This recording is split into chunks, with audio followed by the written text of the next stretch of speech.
Walt গোটা দুনিয়ায় Disneyland আর Walt Disney world রিসোর্টের মতো থিম পার্ক বানিয়ে যিনি নাকি বিস্ময়কর একটি ঘটনার প্রকাশ করেছিলেন। বর্তমান আমেরিকা, জাপান, চীন, ফ্রান্সের মতো অনেক দেশের বাচ্চারা এই সব থিম পার্কের মজা লুফে উপভোগ করে। ওয়াল্ট এমনটা মনে করতেন, নিজের চিন্তাধারা সর্বদা বড় রাখুন। ছোট চিন্তাধারা পোষণ করা ব্যক্তি কখনো চমৎকার দেখাতে পারে না। এটা আমি নিজের অভিজ্ঞতা থেকে শিখেছি। আমার সেই অভিজ্ঞতার লাভ আবার আপনারা ওঠান আর দুনিয়া জয় করুন। বিংশ শতাব্দীর সব থেকে বড় শোম্যান ওয়াল্ট ডিজনির জন্ম 5ই ডিসেম্বর 1901 শিকাগোতে জন্মগ্রহণ করেছিলেন। তার কিছু সময় পরে ওনার পিতা মাসলিনে শিফট হয়ে যান। সেখানে ওনার ভেতরে কার্টুন বানানোর কলা জন্ম নেয়।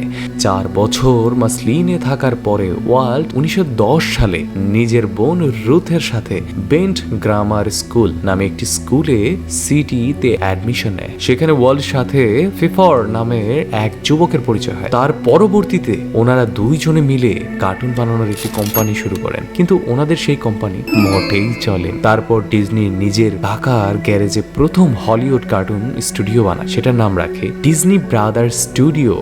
এই সময় ওয়াল্ট প্রথম কার্টুন কমিক অ্যালেন্স কমেডি বানান, সেটা তো যথেষ্ট সফল হয়। তারপর উনি মিকি মাউসের মতো অদ্ভুত চরিত্রের সৃষ্টি করেন যা গোটা বিশ্বে প্রসিদ্ধ হয়ে ওঠে। তারপর Walt full length feature film snow white and 7 wonders বানান, যেটা দর্শকরা প্রচন্ড প্রশংসা করে। সেই সময় ওয়াল্ট এমনটা বলতেন, আমাদের প্রত্যেকের ভেতরে অনেক শক্তি লুকানো রয়েছে যেটা আমাদের যোগ্যতাকে একত্রিত করে, যাতে আমরা সব বাধা অতিক্রম করতে পারি আর নিজেদের জীবনে সঠিক দিশা প্রদান করতে পারি। এজন্য আমি সেই শক্তির ব্যবহার করি যার দ্বারা চমৎকার হয়ে ওঠে। এরপরে Cinderella, Pinocchio, Peter Pan, the living legend এই বিরাট সফলতা প্রাপ্ত করে, আর এই সব ফিল্মের জন্য ওয়াল্ট বেশ কিছু পুরস্কার প্রাপ্ত করেন। আজকের গুপ্ততন্ত্রে আপনার জন্য রয়েছে নিজেকে ভাগ্যের হাতে বন্ধক রাখবেন না, কারণ ভাগ্য কেবল মেহনতি ব্যক্তিদেরই সহায় হয়। এমনটা যদি নাই হতো তাহলে